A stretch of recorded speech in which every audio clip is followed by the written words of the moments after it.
E aí, beleza? Tá ligado aqui nesse Acorda Vascaíno dessa quarta-feira, pedindo para você se inscrever aqui embaixo no canal. Tem muita gente que assiste o nosso conteúdo e ainda não é inscrito no canal Atenção Vascaínos. Então peço para você, se inscreva aqui embaixo no canal, deixa o like nesse vídeo que é importante e compartilhe para chegar a outros vascaínos. É muito importante você fazer esse compartilhamento para chamar ainda mais a nossa audiência. A galera aqui, por exemplo, ainda não conhece esse produto que é feito aqui no canal Atenção Vascaínos. Todo dia, 7 horas da manhã, tem o Acorda Vascaíno comigo, Flávio Dias, Jean Faísca, Cláudio Vini Cerdeira, e a gente conta demais com a sua audiência. E o Vasco está eliminado da Copa Sul-Americana. Jogando ontem em São Januário, o time apenas empatou com o Independente Del Valle em 1-1. Tinha perdido o primeiro jogo por 4-0, precisava de quase um milagre. 4 gols de diferença para levar para os pênaltis e 5 gols para conseguir a classificação no tempo normal. Mas nem a vitória conseguiu na partida de ontem.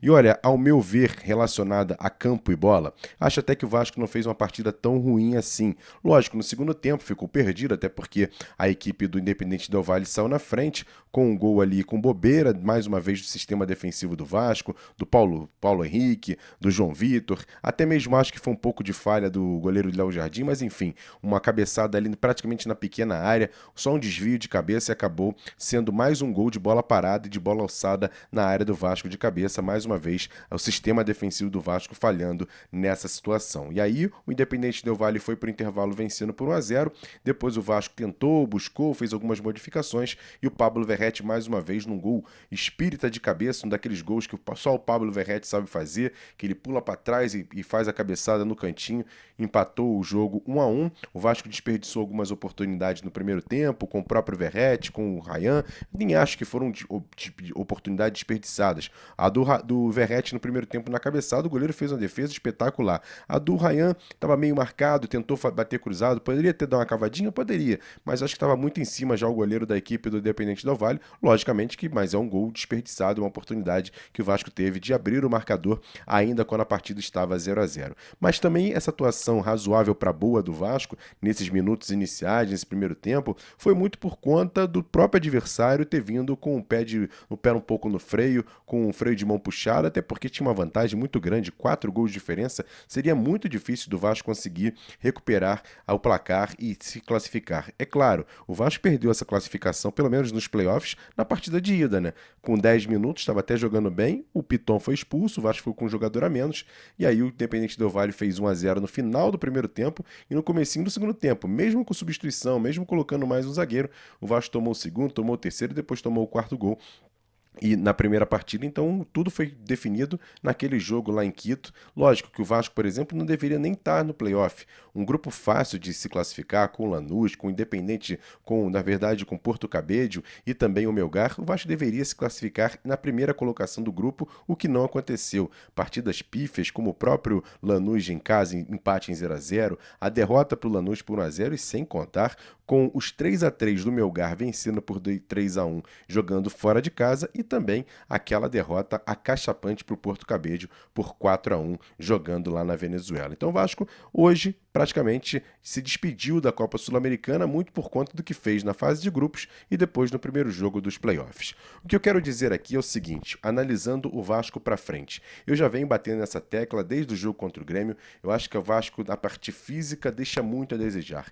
E eu não digo só a questão da preparação física, eu digo a natureza dos jogadores em si, porque os jogadores do Vasco são formados, o time do Vasco é formado por jogadores pesados, já com jogadores com um pouco mais de idade, e o time precisa de saúde, precisa de jogadores que competem mais. Você vê, o Tietê nos últimos jogos do Vasco vem sempre sendo um dos principais jogadores pela dinâmica que dá, pela forma física que tem, é a natureza dele de competir, de correr, de estar em todos os lugares do campo. Tirando o Tietê, qual jogador do Vasco tem essa dinâmica? O Paulo Henrique pela lateral direita, mas não tem um talento tão grande assim com a bola no pé, mas é um cara que não se esconde, é um cara que não se omite, está correndo o tempo inteiro, mas os demais jogadores são jogadores fisicamente que deixam a desejar nessa questão de competição. E por isso, para mim, o Vasco fica muito atrás dos seus maiores adversários aqui no Brasil. E o Campeonato Brasileiro está aí, cair. O Vasco está lá embaixo, abre a zona de rebaixamento. Hoje, inclusive, dependendo do resultado do jogo do Santos, o Vasco pode ir para a zona de rebaixamento.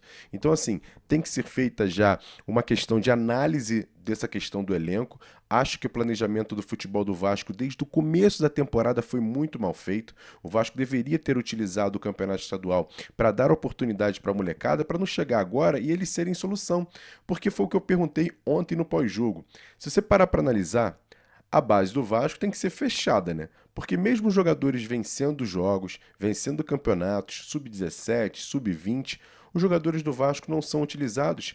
O Vasco não tem, por exemplo, um atacante melhor do que Alex Teixeira, que está hoje no banco do Vasco. O Vasco não tem um volante melhor do que o Sforza, que sequer é relacionado. O Vasco não tem laterais melhores do que são as opções que o Vasco tem hoje. Não tem zagueiros bons, por exemplo, para poder ser, pelo menos no banco de reservas, ser opções no banco. Opções que a gente, por exemplo, assim, pô, bota um moleque para jogar, bota um pontinho ali para poder ser arisco, bota um jogador mais driblador, um jogador com mais força física no meio-campo. Será que na base do Vasco não tem ninguém para suprir esses atletas que a gente sabe que não vão ajudar mais nada no Vasco? É essa a pergunta que eu faço. E o Vasco precisa sim olhar para a base, mas não para ser a solução, para ajudar. E como disse o Jean Faísca ontem, o Vasco tem que ir ao mercado para contratar jogadores, não para ajudar, para chegar, vestir a camisa e jogar, ser titular. Porque para ajudar, como eu disse, traz da base. Acho que jogadores, por exemplo, como Euder, Zucarello, o Paulo Ricardo, que acabou sendo uma história muito louca de ter ido treinar no Volta Redonda, ser chamado para voltar ao Vasco, inclusive não estava na relação do jogo de ontem.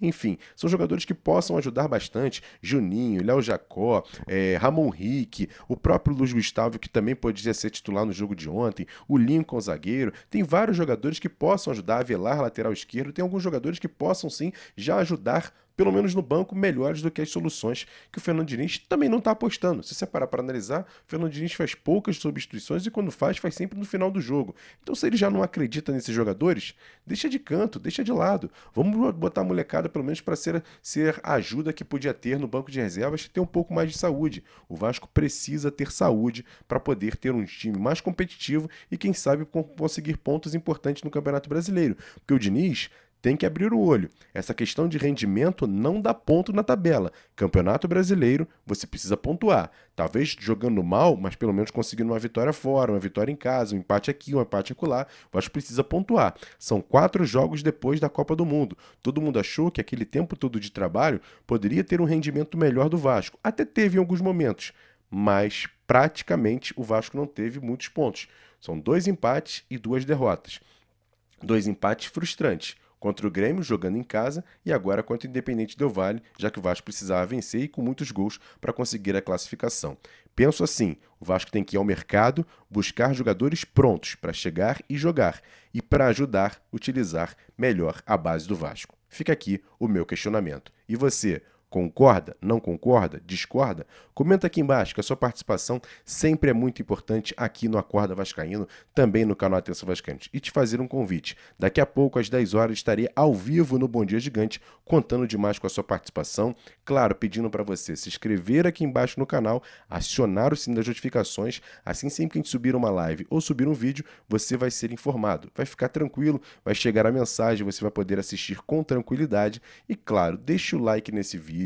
É importante você curtir. Se não gostou, descurte também, mas deixa aqui a sua opinião, a sua participação sempre é muito importante. E você pode ajudar o canal ainda mais compartilhando, copiando o link desse vídeo, dessa live, desse vídeo, você vai lá, copia o link e joga lá nos grupos de WhatsApp, Telegram, Facebook, espalha para todo mundo, chama a rapaziada, vem trocar uma ideia, vem bater um papo, porque o Vasco está eliminado na Sul-Americana, mas domingo tem jogo perigoso contra o Internacional fora de casa. Vamos lá, daqui a pouco tem encontro marcado às 10 horas no canal Atenção Vascaínos. Tamo junto, grande abraço, valeu, fui!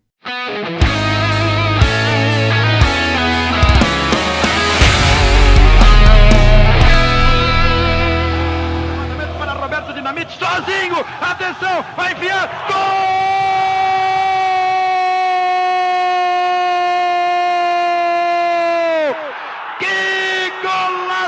Maravilhoso do moço que mora em Caxias.